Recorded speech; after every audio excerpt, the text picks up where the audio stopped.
บ้องเลยบ่นี่บ่เบิ่งมาเบิ่งไกลๆเลยน้องบ่มีหั่นก็คือต้องไปเอาบ้องตามป่าตามดงเลยบ่โอ้แล้วก็มาคั่วกินแม่นน้องข่อยเห็นน้องมาแต่ให้ที่สวนแต่เว้นๆเป็นหยังน้องผ่าเจ้าหักเลยบ่แม่นอ๋ออยู่ไสผ่าเจ้านะเบิ่งโอ้เบิ่งทุกคนทางบ่ได้เนาะนี่เนาะ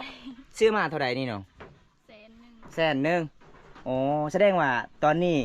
ให้ของน้องยังบ่ทันได้แล้วเลย แม่น แล้วก็น้องเวลาน้องไปทางให้ก็คือไปกับน้องสาวบ่อ๋อคอมพันธุ์น้องตอนนี้จะได้หยัง ลายอยู่แต่อยากได้ฟ้า เออจะได้เฮงที่สุดก็คือผ้าบ่จากทางให้บ่มีเงินอยากซื้อผ้าโอ้ทุกคนถ้าผู้ใดใจดีก็เสือให้น้องผ่าได้ทุกคนเลยดวงหนึง100,000กีบเนาะแล้วก็คอมพันธุ์น้องจะได้ขึ้นครัวเนี่ยยังมีสังกะสีจะได้ขึ้นครัวใหม่น่าจะเฮ็ดทางบ่ได้เลยทุกคนสงสารน้องลายเลยเบิ่งทุกคนเด้อันนี้มันเจ้าบ่จับบ่ บ่พอ ไอพ่อโอ้หักไปแล้วพี่น้อยเอาจังได้ ต้นไม้ใหญ่ อ๋ออันนี้ถึกต้นไม้ใหญ่บ่คันถึกต้นไม้ใหญ่ก็จะเป็นทางแล้วเนาะจะเป็นตัดแบบเฮาทางให้เฮ็ดให้ส่วนเด้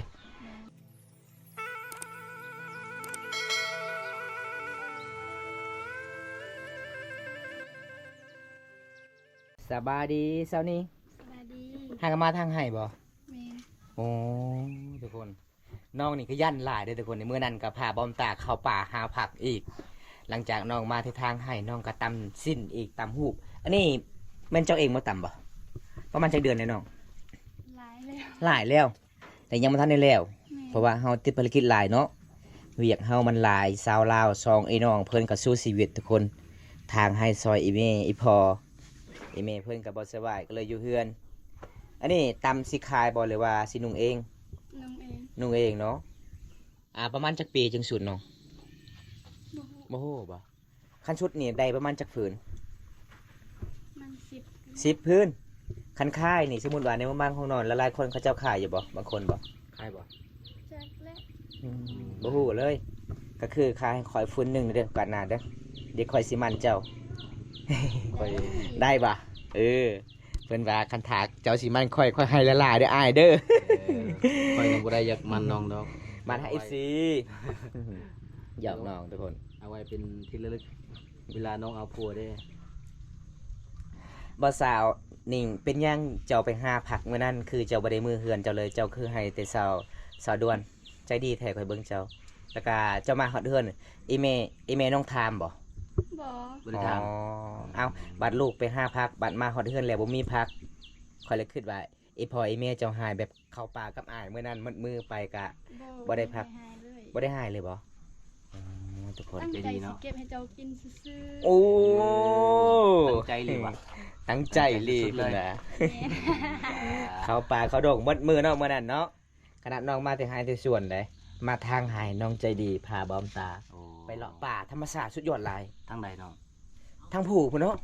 อ๋อ ทางผู้พุ่นได้ ได้ลายบ่ ในไล่อยู่แต่ไล่ที่สุดก็คือ ใจอายุน้ำน้อง โอ้นั่นน่ะเนาะอยู่ได้บ่อยู่ได้บ่ จักและ จากและ เอ้ยอันนี้ก็เป็นเนาะ ไม่ยั้งขอเจ้าคือแดงๆไอมาเมื่อนี้นะไม่ยั้งกัดนะ มัด มัด มัด มัดใหญ่บ่หมดใหญ่ มดมดหรือมัด มัดหมู่บ้านน้องนี่มัดหลายได้อช่วงนี้ได้อคันเวลากลางคืนน่ะกันเฮาลงตารางบ้านนี่บ่ได้เนาะ บ่ได้เต็มเลยขาเนาะ หมู่บ้านเจ้าก็มีบ่ บ่มีบ้าน บ่มีบ่ ตัว บางค่อยบ่มีเลยเด้อตะกี้มีอยู่มัด แม่นหมู่บ้านที่มีมัดเกินว่าหมู่บ้านที่มีเสน่ห์แฮง บ่แม่นหมู่บ้านที่มันมีมัดนี่มันมีสัตว์ยังล่าอยู่ อ๋อ สัตว์ป่าลาย ป่าลายเนาะ ธรรมชาติอุดมสมบูรณ์เด้ คิดว่าหมู่บ้านมัดลายนี่หมู่บ้านที่ผู้สาวงาม มื้อนี้ก็ไปทางหายกับน้องคือเก่าบ่ แม่น แล้วก็ไอ้พ่ออ๋อ เมื่อจังโมงเนาะ 12 12โมงอ๋อสวายมาแต่เช้าๆได้บ่เห็นน้อง ตอนแรกนี่บ่ได้ออกเลยบ่น้อง ตอนแรกบ่ได้ออกบ่ บ่ อ๋อพักผ่อนเลยเนาะทางแต่ตอนเช้า ดีแล้วจะเมื่อก่อนเนาะขอยันฝนตกห้ามเจ้านะ ฝนตกในหมู่บ้านน้องตัวในมื้อนี้นะ ตกบ่ได้บ่บงสังเกตลองเบิ่งอยู่เฮือนน้องนี่บ่ได้ตกเด้ แม่นบ่ แต่อยู่พูนมันแห้งเบิ่งเนี่ยบ่ได้เปียกเลย บ่ได้ตกบ่เช้านี้เช้านี้ ตกไปน้ำแห้งไปเลย อ๋อ คิดว่ามันตกอยู่ในใจ ยอมเซานิ่งลายเป็นสิอายเด้อทุกคน สาวนิ่ง เมื่อคืนนี่เจะไปเรียนโทรศัพท์อยู่ไสก็เห็นจดตอบหาข่อยฮะอยู่ผู้ อยู่ผูก ป้าลงทุนเพื่ออยากไปเล่นโทรศัพท์ก็บ่เป็นง่ายเลยทุกคนเด้บอมตาคอเป็นเพื่อนกับน้องก็ฮับอยู่เป็นเพื่อนคิดว่าน้องคิดคุยบ่แม่นทุกคน เพื่อน เด้ น่ะบ่ เป็นเพื่อนแล้ว เป็นเพื่อนแล้ว แต่เป็นแฟนยังบ่ทันได้ฮอด อ๋อคิดว่า ถ้าฮอดเป็นแฟนก็คือหา FC ก่อน ให้ FC ก่อนเนาะ แม่นหาเป็นเพื่อนก็ได้ อันนี้นะคือตำผูกตำสิ้นเด้อทุกคนเลยตำ บ่สาวนิ่งเวลาน้องตำสิ้นนี่น้องได้เงินมาแต่ไสสิพายน้อง ตำให้ผู้อื่น อ๋อ ซื้อ อ๋อก็คือมี แล้วกะ แบ่งกัน โอ้นั่นนะเนาะ คันท้าน้องอยากซื้อเองฝ่ายบ่มีเงิน บ่มี โอ้ในนั้นนะทุกคนเลยคันทาน้องมีทุนก็คือคันทาต่ำสุดแล้วก็สิได้หลายเนาะอันนี้ยังแบ่งอีกเขาเจ้าทุกคนมีเพราะว่าคนมีเงินมีคำเขาเจ้าก็ซื้อพายให้น้องตั้มเนาะก็เลยน้องก็ให้เวียกงานมันก็สาเนี่ยทุกคนเฮือนน้องก็ไฟฟ้าก็บ่มีต่อที่เฮือนหมู่ แม่นบ่ โรงสีข้าวก็บ่มี โอ้ ถ้วยก็ประมาณ7 อัน 8 อันบ่หลายเห็นเลยก็สงสารน้องเพราะว่าความพันน้องว่าอยากได้สังกะสีกับคนดูแลใจ โอ้ยพี่น้องเอ้ย ก็สิเดินครัวเนาะ อืม เนาะ ห้องน้องติดกับบอนเตาไฟกระเจ้าบอนกระเจ้านึ่งข้าวเตาไฟเลยได้ฮ้อนหลายเลยสงสารน้องหลายเลยแต่น้องว่า เป็นยังไงนะ คนสู่ชีวิต เป็นยังไงนะมัดกันแล้ว มัดแล้วอย่าเลิกได้ โอ้แบบนี้คือดึงทิ่มเลยบ่หรือว่าแป้ง แป้งได้บ่ แป้งได้อยู่บ่ แป้งใส่กับแป้ง อ๋อ ต้องใจเย็นได้แป้ง คันทาใจฮ้อนนี่บ่ได้เนาะตำสินเนาะมาให้อ้ายจับซอย เอาจับซอยหนึ่งเล็กๆน้อยๆก็ได้ ได้อยู่บ่ เซานิ่งในใจดีได้เบิ่งโอ้ยิ้มตลอด ได้แล้ว บ่รู้าน้องสิหายตอนใดทุกคนเลยถ้าบ่ อื ได้บ่เก็บไว้ ม ยา เอา ว ทุกคนเลยซอยน้องก่อนเอาหลุดอีกแล้วรอดอันนี้ จักเดือนแล้วน้องตำนี่จักเดือนแล้ว หลายเดือน หลายเดือนแล้วเนาะ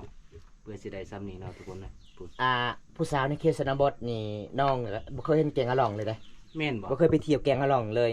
ยามช่วงเฮือก็บ่ได้ไปเที่ยว สิรีบบ่เซานิ่ง น้องว่าบ่มีรถแน่บ่มีเงินแน่เห็นชาวบ้านไปน้องก็เลยแนมเบิ่งซื่อๆโอ้ยขึ้นอยากไปอยู่อีหยังก็บ่มีเนาะน้องเนาะมีแต่เฮ็ดให้น้องว่าโอ้เห็นแต่ให้ออกสวน น่าสงสารนะเนาะ สงสารน้องหลาย อยากไปอยู่บ่ ยา อยากไปเนาะบ่มีรถอ๋อหมู่เจ้าก็บ่ได้พาไปบ่เ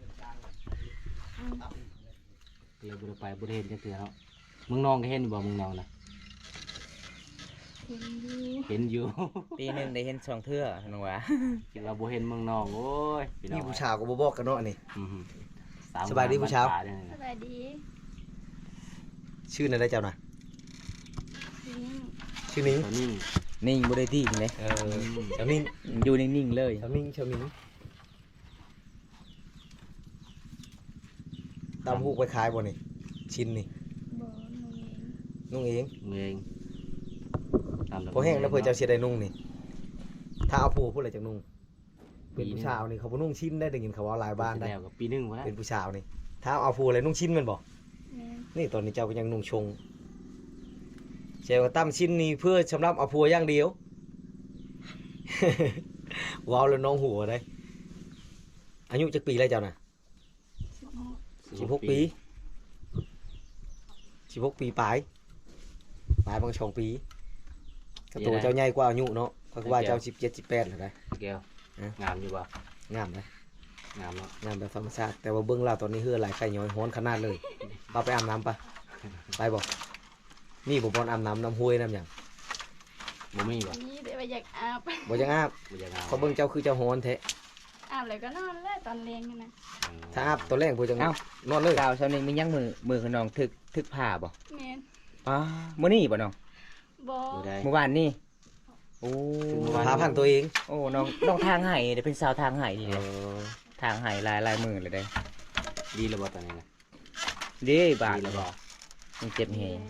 แล้ว เนาะอยากไข่นี่เนาะ ยังเฮ็ดเวียกได้เลย ว่านี่เลือดออกคือสิหลายเนาะ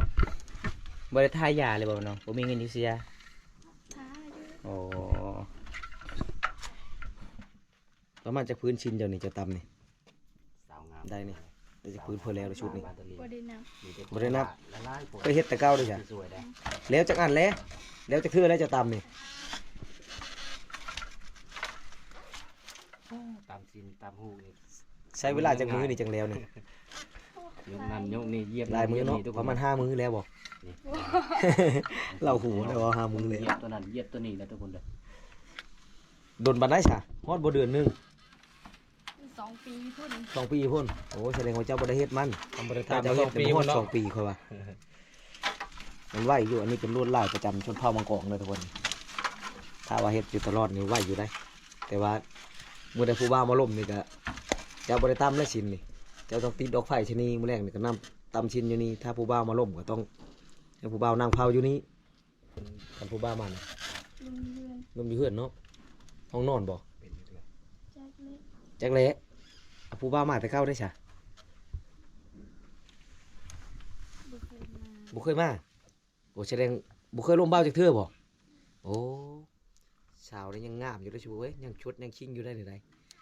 นี่สาวงามบริสุทธิ์งามแบบธรรมชาติเลยเกิดมาช้างเผือกในป่าตีนภูเขาบ้านน้องนี่ก็คืออยู่ตีนภูเขาเด้อทุกคนภูเขาอ้อมหอบมีทางเข้าทางเดียวเข้ามาแล้วต้องกลับออกทางเก่าสิมีทางผ่านกายไปบ้านอื่นเลยบ่ได้เพราะว่าชุดอยู่นี่ได้เมืองนอกแขวงชวรรณเขตในชุดอยู่บ้านน้องนี่บ้านตะลิงเด้อ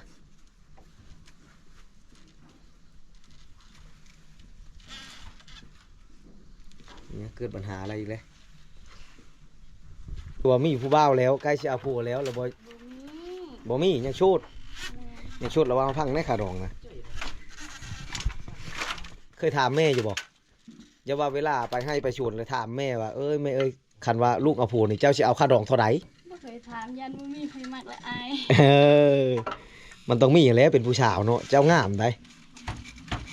บ่เคยถามเนาะถามว่าสิให้คนอื่นรู้จักถามพ่อแม่นะ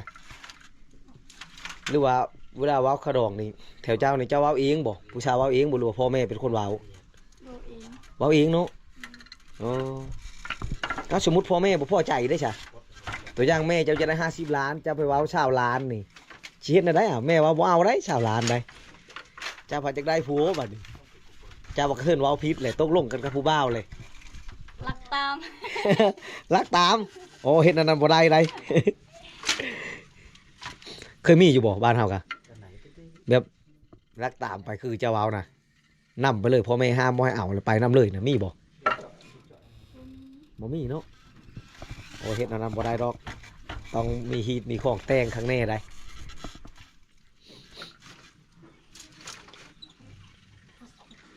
พอดีแล้วเพื่อเจ้าชุดชิ้นนี่กับผู้บ่าวเขาก็มาจอบเบิ่งอยู่ตอนนี้ยังบ่ทันเปิดตู้เด้เห็นผู้สาวตำชิ้นแล้วเรียบร้อยโอ้ได้แล้วว่ะเครื่องชมมาเปิดตู้แล้วบัดนี้ได้สิมาขอแล้วจะตำชิ้นนี่เฉพาะเวลาไหนกลางคืนก็ตำบ่กลางคืนมันบ่ได้ตำเนาะ ยันมัดกัด อืมชุดอะไรก็ขึ้นแต่งตัวงามๆแล้วนั่งท่าอยู่เพื่อนถ้าว่ามีผู้บ่าวมาล่มแล้วก็ล่มบ่าว ที่หาสัญญาณพุ่น ไปหาสัญญาณอยู่ใช้บ่มีสัญญาณบ้านเจ้า อยู่ผู้ อยู่ผู้ ชวนมัน อยู่ชวนมันอยู่บ้านนี่บ่มีสัญญาณเนาะสัญญาณโทรก็บ่มีเลยทุกคนสัญญาณอินเทอร์เน็ตก็บ่มีเลยตัดขาดจากโลกภายนอกอย่างแท้จริงเลยบ้านนี้แสดงว่าเจ้านี้มักผู้บ่าวทางไกลได้เจ้าจะไปหาสัญญาณนะ บ่ไปเบิ่ง TikTok ซื่อ เออไปลิน TikTok เจ้ามีช่อง TikTok เนาะขอไปได้ลินได้ TikTok ได้ลินแต่ Facebook กับ YouTube เจ้าก็มีบ่ Facebook นะมีเนาะอาจจะได้ Facebook เจ้าเพื่อ FC เขามีคนสนใจติดใจเด้เขาจะติดต่อหาบางเทื่อเขาจะมาเยี่ยมมายามเด้เห็นผู้สาวงามนึกว่าพาไปได้เคยตัวว่ะจะไปหาชาวนิงบ้านตะลิงนี่คอยพาเขามาได้บ่ ๆได้ ได้เนาะเจ้าสิเอาน้ำอยู่ใช่ให้เขาดื่มบางเทื่อ FC พังไทยมาเขาบ่เคยดื่มน้ำห้วยได้ น้ำห้วยบ่บ้านเฮา ใช่ หรือว่าน้ำช้างชื่อน้ำสะอาดบ่มีแล้วน้ำสะอาดเนาะถึงจะชื่อก็บ่มีผู้ขายเนาะบ้านเฮานอกไกลกับตัวเมืองเนาะแต่ว่าอาบน้ำก็อาบน้ำห้วย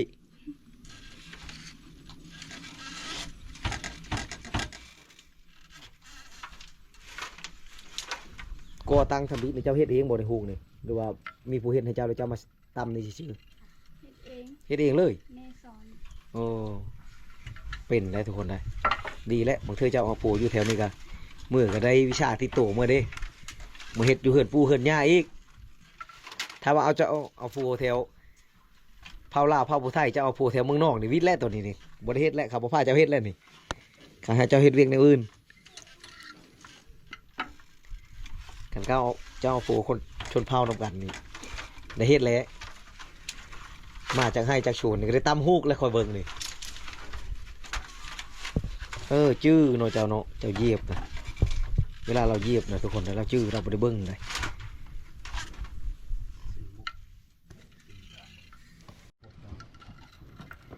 ป่าทุกคนเบิ่งน้องนิ่งนะสิเมื่อยลาเด้อทุกคนเลยน้องสู้ชีวิตเฮงอีหลีคันถ้าน้องมีเงินอยากซื้อภายน้องก็เฮ็ดเองเนาะซื้อเองเฮ็ดเองเลยน่าสิได้กลัวเบิ่งทุกคนเฮือนน้องก็พูนพี่น้องเอ้ยเอ้าอีพ่อของน้องฮักก็เมื่อแต่ให้บ่น้องอ๋อน้องสองคนก็เมื่อก่อน 3 3 คนน้องเจ้ามี3 คนบ่ แม่น้องใส่พอ อ๋อน้าบ่าวเจ้านะอ๋อน้าบ่าวที่เจ้าว่าอีพ่อแม่เสียชีวิตเบิดก็เลยขออยู่นำในพ่อของน้องโอ้ทุกคนเลยเป็นน้องสายของพ่อเพิ่นเป็นน้องสายหลาพี่น้องหลังจากนั้นก็คือพ่อของเพิ่นจากไปเมื่อก็เลยขออยู่น้ำอ้ายใช้ชีวิตดำรงชีวิตน้ำกันทุกคนเลย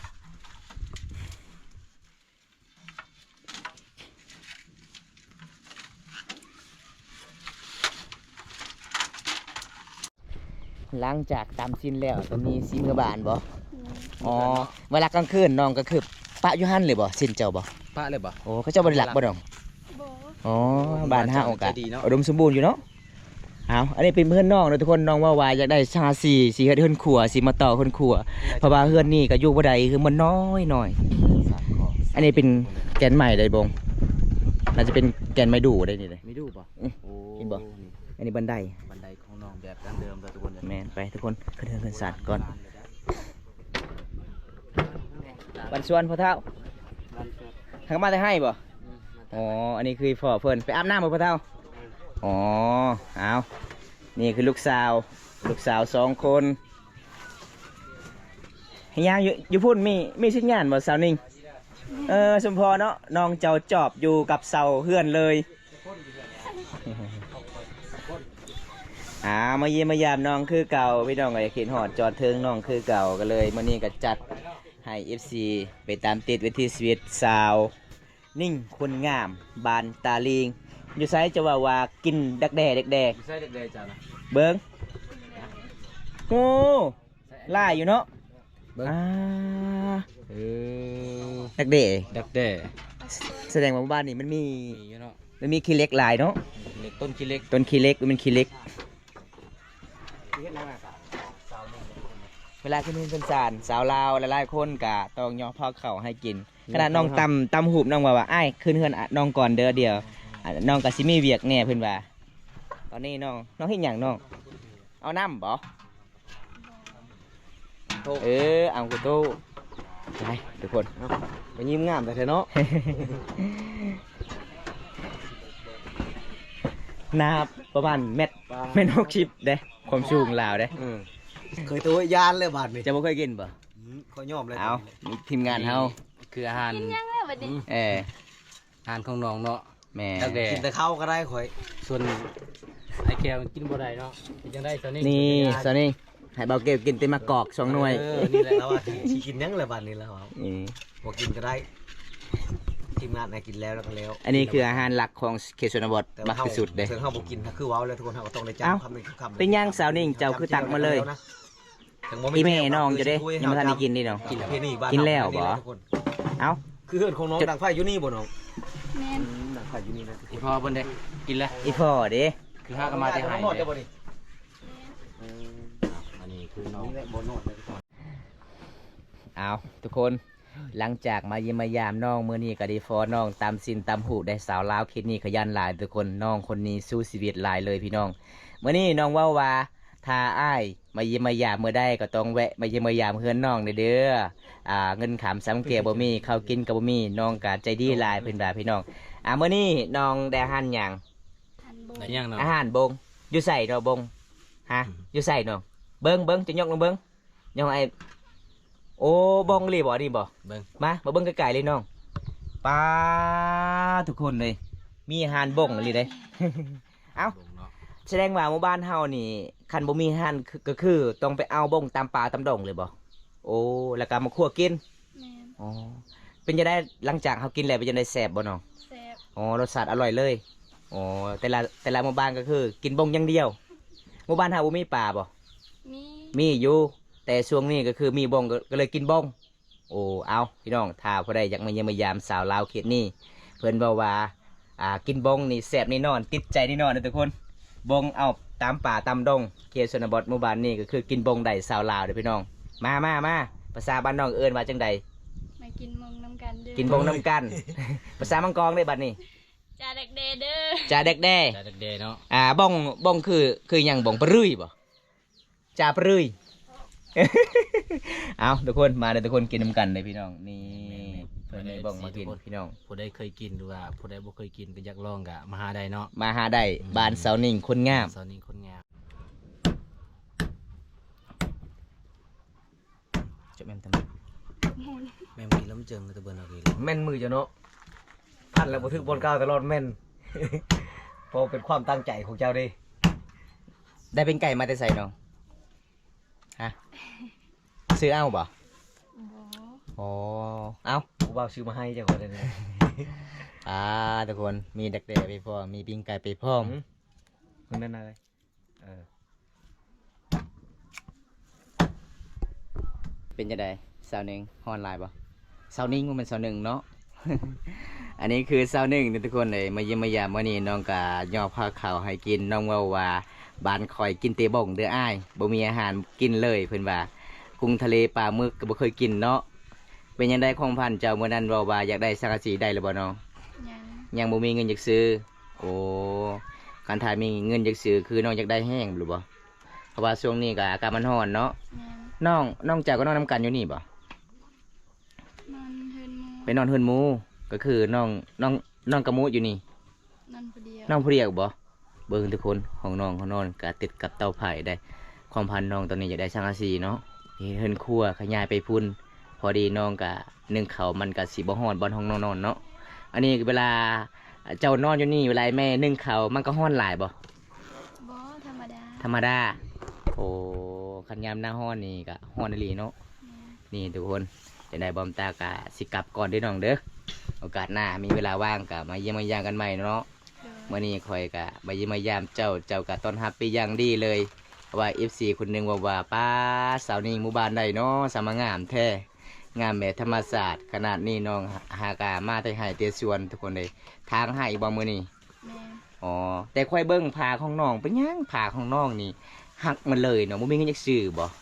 โอ้ไอ้มาเยี่ยมมายามเจ้ก็คือตอนนั้นน้องบ่าวคอมพันน้องจะได้สังกะสีเนาะเฮ็ดเฮือนครัวแล้วก็มื้อนี้น้องค่อยเห็นน้องมาแต่ให้ที่สวนแต่เวียนๆเป็นหยังน้องผาเจ้าหักเลยบ่ แม่ อ๋ออยู่ไสผาเจ้านะเบิ่งโอ้เบิ่งทุกคนทางบ่ได้เนาะนี่เนาะซื้อมาเท่าใดนี่น้อง 100,000 100,000อ๋อแสดงว่าตอนนี้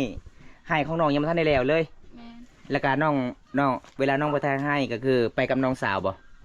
อ๋อคอมพันน้องตอนนี้จะได้หยัง ลายอยู่แต่อยากได้ฟ้า จะได้แห้งที่สุดก็คือผ้าบ่จากทางให้บ่มีเงินอยากซื้อผ้าโอ้ทุกคนถ้าผู้ใดใจดีก็เสือให้น้องผ้าได้อทุกคนเลยดวงหนึง100,000กีบเนาะแล้วก็คอมพันน้องจะได้เฮือนครัวเนี่ยยังมีสังกะสีจะได้เฮือนครัวใหม่น่าจะเฮ็ดทางบ่ได้เลยทุกคนสงสารน้องหลายเลยเบิ่งทุกคนเด้อันนี้มันเจ้าบ่จับบ่ บ่พอ ไอพ่อโอ้หักไปแล้วพี่น้องเอ้ยเอาจังได้ ต้นไม้ใหญ่ อ๋ออันนี้ถึกต้นไม้ใหญ่บ่คันถึกต้นไม้ใหญ่ก็จะเป็นทางแล้วเนาะจะเป็นตัดแบบเฮาทางให้เฮ็ดให้ส่วนเด้จังได้ก็สู้ๆเด้อน้องเด้อถ้ามีผู้ใหญ่ใจดีอยากซื้อก็คือน้องก็อยากได้แห่งตัวนี้พาเนาะพาเฮ็ดให้เฮ็ดสวนทุกคนเลยเอาโอกาสหน้าพบกันใหม่ขอกล่าวคำว่าสบายดีบ๊ายบาย